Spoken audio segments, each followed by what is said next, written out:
Welcome to Lucid Stories. Tonight, let your eyes grow heavy and your mind drift. But be warned, the rain outside your window may not be what it seems. This is the rain that whispers. Relax, if you can. It started on a Wednesday. Always the quiet days, not a storm, not a wind, just an overcast stillness that hung over the town of Ulrich like a wool blanket pulled too tightly over your face. Madeline Rohn had lived in Ulrich all her life.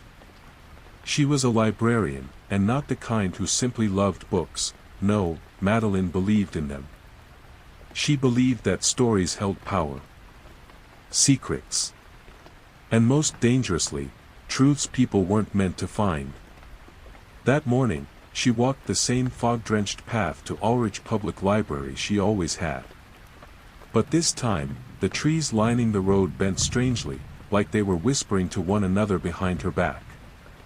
She could swear she saw a figure standing far off in the woods, but the fog swallowed it quickly.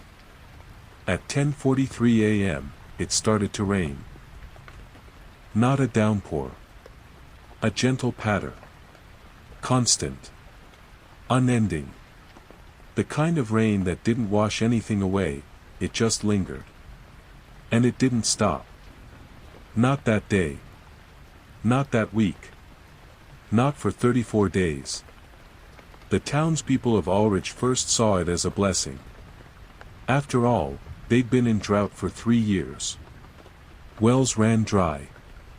Soil cracked like dead skin. The river that once flowed through the valley had shrunk to a muddy, winding scar. So when it rained that Wednesday morning and didn't stop, they welcomed it. At first. By day 3, the gutters overflowed. By day 7, the cemetery near Birch Hollow flooded, graves became soggy, sunken dips in the earth. And by day 10, people started to whisper. Not about the rain, but about the voices.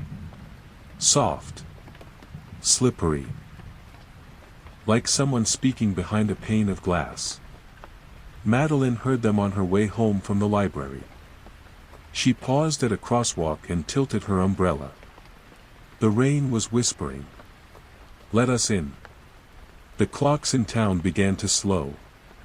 Not in any measurable way, not something the townsfolk could prove.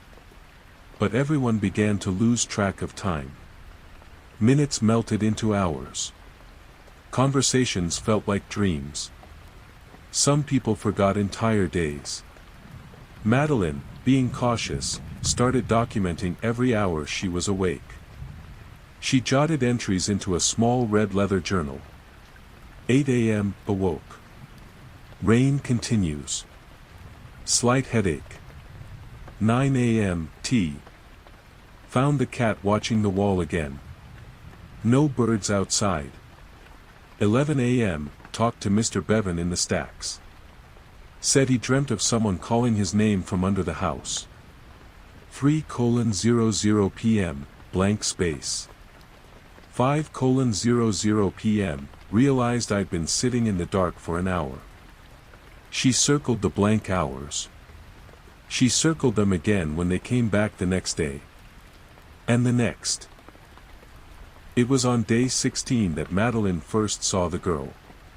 She stood across the street in the rain, hair plastered to her face, dress soaked and sagging around her knees. She never moved. Never blinked. Only watched. Madeline stepped out onto the porch and called to her. No answer. Just the rain.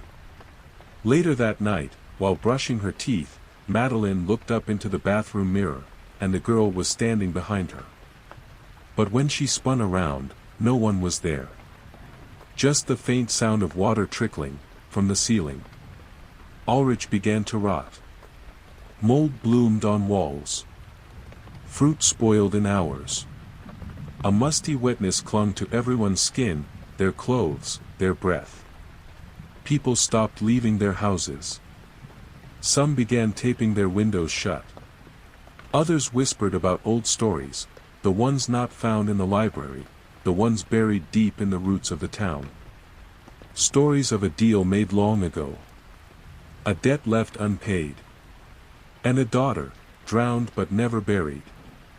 The girl in the rain. The girl who waits. On day 20, Madeline found something strange in the library's special archives. A hollow book titled Storm Rituals of the Forgotten Valleys. Inside, a small bone, a key, and a torn page that read, "When the rain begins to whisper, you must not answer. If you do, they will come through the water. And they will wear the faces of those you've loved." Later that night, she got a call from her mother. But her mother had been dead for 12 years. By day 22, the town was silent. Not the kind of silence that feels peaceful, no birds, no cars, not even the hum of electricity. Only the rain. Constant, steady, whispering. Madeline received a note at the library desk. No return address. Just a folded, soaked scrap of parchment. In blurred, handwritten ink. "They've taken Mr. Clark." He said hello to one in the mirror. It answered. She walked home that night along Birch Lane and saw Mr. Clark's house, door wide open, lights flickering, a faint trail of wet footprints leading out. Then vanishing at the edge of the porch. No one ever saw him again. Madeline began to dream in water. Each night, she awoke gasping, lungs filled with the sensation of drowning, even though her bed was dry. She dreamt of the girl in the window, not standing anymore, but floating. Eyes open. Mouth slightly agape, as though whispering from beneath a still, dark surface. They wait beneath. Where mirrors sleep. She woke one morning to find all her mirrors turned to face the walls. She lived alone. On day 27, the rain changed. It grew, rhythmic. There were beats in it now. Not thunder. Not drops. Something else. Something like tap, tap, tap, tap. As though it were mimicking a knock. That night, a real knock came from the basement door. Madeline hadn't been down there in years. It was sealed. Bolted shut since the flood of '03. But now, the bolts were gone. Just rusted holes. She approached with a candle. Every light in the house had flickered out. Even the street lamps had gone dark. The knocking stopped. She held her breath. And then, from the other side, she heard her father's voice. Soft. Familiar. "Maddie, can you let me in? I'm cold. The rain won't stop." But her father had died in a boating accident when she was 14. Day 31. Madeline discovered that the rain wasn't falling from the sky anymore. It was rising. From the ground. From the pipes. From beneath the floorboards. She lifted a rotting panel in her kitchen. Beneath it, water. Black, still, glassy. A reflection. Her reflection stared back, but it wasn't her. The woman in the water grinned. And whispered. "You answered." Madeline stumbled back. Then noticed her journal. All 31 pages had changed. Now they only read the same phrase, over and over. "We are already inside." On day 34, Madeline made a recording. Her voice, shaky but calm. "If anyone finds this, don't listen to the rain. Don't speak to it. Don't open the door, no matter what it looks like. They mimic. They remember. They become. Ulrich is lost. I think it was always meant to be. They came through the rain. But they were here first." A thunderclap silences the recording. Static. Then faint whispering under the white noise. "She let us in. And then, on day 35, the rain stopped. Sunlight broke through for the first time in weeks. The streets were quiet. The puddles shimmered like glass. But Ulrich was empty. Windows open. Doors ajar. Tables set. But no people. Except for one figure, standing alone in front of the library. A girl. Soaked to the skin. Face hidden beneath wet hair. She slowly turned. And smiled. The silence isn't empty. The sun hung still in the sky for 3 days straight. No clouds. No breeze. Just light, golden and false. Madeline stood at her window, watching the girl in the street. The girl never moved. Not an inch. Not a breath. But the puddles around her rippled outward, as if something inside her was still raining. Madeline stayed inside. She hadn't slept since the rain stopped. Her dreams had turned into waking hours. She thought she heard her name carved into the floorboards. She thought she saw words forming in steam on the mirror. "You're not awake, Madeline." On the 4th day of sun, Madeline returned to the library. It was wrong. The windows were covered in condensation, from inside. Every book she opened was wet. Pages curled, ink run, titles smudged out. Except one. A black-bound volume with no title on the spine. She didn't remember it being there before. It wasn't catalogued. Inside, there were no words. Just page after page of drawings. Children's faces. Open mouths. Eyes missing. A house drawn upside down with rain pouring upward. At the center of the book, something had been taped in. A mirror shard.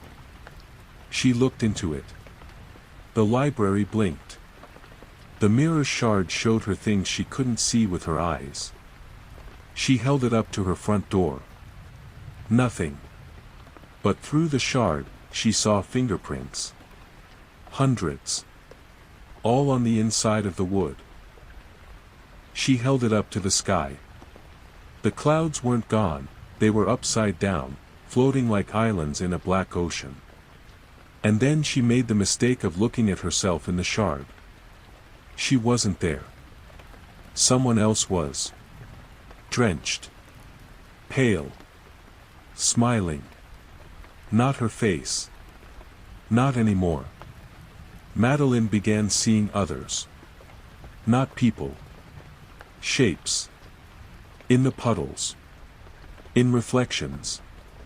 In shadows cast by sunlight that shouldn't exist. She walked the town and found every house was empty, but still warm. Fires in the hearth. TVs playing static. Chairs recently pulled out. But no one. Except.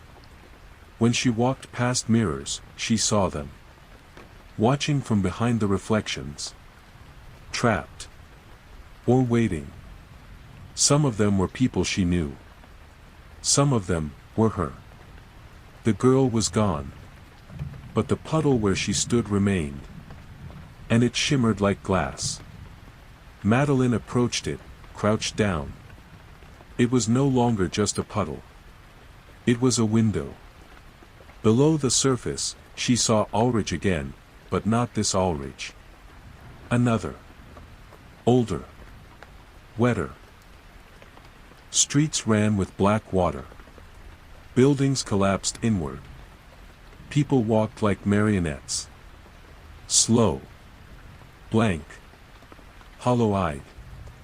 And in the sky, a second sun, pulsing like a heart. She leaned closer. Closer. Then. She fell in. Madeline plunged through the puddle without sound. No splash. Just stillness. And then, breathless cold. She landed on the cobbled street of the other Ulrich. Rain still fell here. Sideways. Upward. In spirals. She turned to find her home. It was there. But taller. Twisted. With windows like open mouths. A figure stood at the top of the library steps. Not the girl. An older woman. Soaked. Grinning. Her face a warped version of Madeline's. "You finally came home," it said. "You've always been one of us. That's why you heard them." In the underrain, time stopped mattering. She wandered. Every door led to the same hallway. Every street circled back to itself. Rain poured from beneath the sky, which had become a giant mirror. She learned that everyone in Ulrich was here. Or rather, a reflection of who they were before they listened. They had answered the rain. Now they served it.